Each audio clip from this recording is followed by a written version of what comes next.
আপনারা দেখছেন বার্তা এক নজর।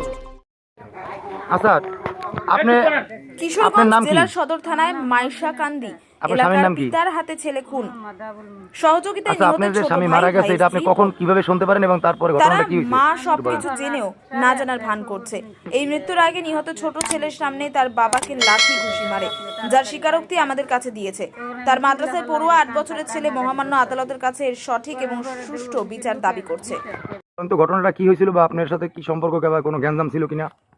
আমার বিয়ে হয়েছে 11 বছর হয়েছে, আমি কোনোদিন বাড়িতে থাকতে পারি নাই 6 মাসে। ওরা অনেক অন্যায় অত্যাচার করছে আমার স্বামীর উপর। আমার নিয়ে অনেক ঝগড়াঝাটি করছে, মারামারি করছে, দৌড়াদৌড়ি করছে কতদিন পরে পরে। তারপরে আমি বাড়িতে থাকতে পারি নাই, বাসা ভাড়া রয়েছি বাজারও। পরে এই জায়গায় চলতে পারি না, পরে ঢাকা গেছি গিয়ে গার্মেন্টস করে আমার স্বামীর আমি খাওয়াইছি। আপনি চাকরি করতেন কোথায়?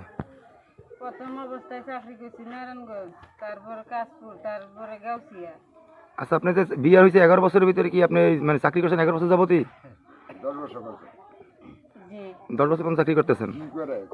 তা আপনারা যে বাড়িতে আপনার শ্বশুর বাড়িতে যে মানে বাড়ি আছিল এ জায়গায় রাইখে অন্য জায়গায় ভাড়া ছিলেন জি কেন, কারণ কি? বাজারে ছিলাম 3 বছরের মতো। 3 বছর মতো বাড়ির পাশে ভাড়া ছিলেন, ঢাকা গেছি।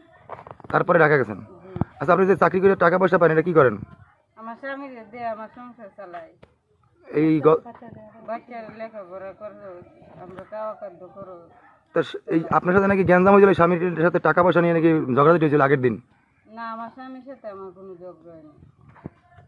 আচ্ছা, এখন আপনি কি চাইতেছেন বলেন? আমরা তার বিচার চাই, সুষ্ঠু বিচার চাই, আর কিছু চাই না। আপনি ঘটনাটা জানছেন কখন যে আপনার স্বামী নাই বা কিছু, কিভাবে জানছিলেন, কি হয়েছিল? আমি সকালে অফিসে গেছি গিয়ে ভোর 5টায়, তারপর 8:30টার দিকে আমার কাছে ফোন গেছে যে আপনার স্বামী অসুস্থ, আপনারা দেখতে চাইতেছে, আপনি তাড়াতাড়ি বাড়িতে আসেন। তারপর এটা আমার জালে বলছে। জালার নাম কি? নার্গিস একটা। তারপরে তারপরে অফিসে জানাইছি, ছুটি দেয় না। তারপরে আমাদের পাশের বাড়ি আরেকজনে আমার কাছে ফোন করে বলছে যে আপনার স্বামী তো মারা গেছে, পরে অফিসে স্যারেরা ছুটি দিছে আমার, আমি পরে বাড়িতে আইছি দুপুর 2টার দিকে। বাড়িতে এসে দেখছেন কি? বাড়িতে এসে দেখি লাশ নাই। তারপরে লাশ নাই কে ওরা কিশোরগঞ্জ নিয়ে গেছে লাশ, ওরা পোস্টমর্টম করায় নিয়ে এসে গোসল টোসল করায় কাফন জড়াইছে। যখন জানা যায় নিয়ে যাইবে তখন আমার কাছে আমার একটু দেখাইছে মুখটা, শুধু আর কিছু বলে না।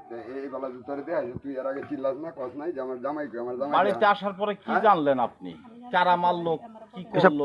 এসব কিছু আমার কেউ বলে নাই, আমি আর ঘরে আটকায় রাখছে। ওরা খালি আমারে বুঝাই, এই কথাটা শোনাইছে কিভাবে? ওরা আমারে বুঝানো রয়েছে জানে। মানে আপনি যাওয়ার পরে তো আপনার স্বামীর পাইন নাই, লাশও পাইন নাই বা তার ইয়ে পাইন নাই, কিন্তু আপনি তখনকার কি বলছেন ওদের কাছে আর ওরা কি বলছে? আমি বলছি যে কি হইলো, ওরা বলছে যে এমনিতেই মারা গেছে, নিজে নিজে ফাঁসলে। নিজের পাশে মারা গেছে তাই? তারপরে আমি তো আর অতটা বুঝি না, আমি তো সরল পূজার মতো মনে করেন, আমি আর অত আচ্ছা, এই বিষয়ে আপনার সন্দেহ হইতে পারে কারে, তার যদি মারিয়া ফেলায়? যারা আসামি দিছে তারা কারা কারা আসামি দিচ্ছে? আমার শ্বশুর হান্নান, আমার দেবর আনিফ, আর আমার সতীনের ছেলে মন্না।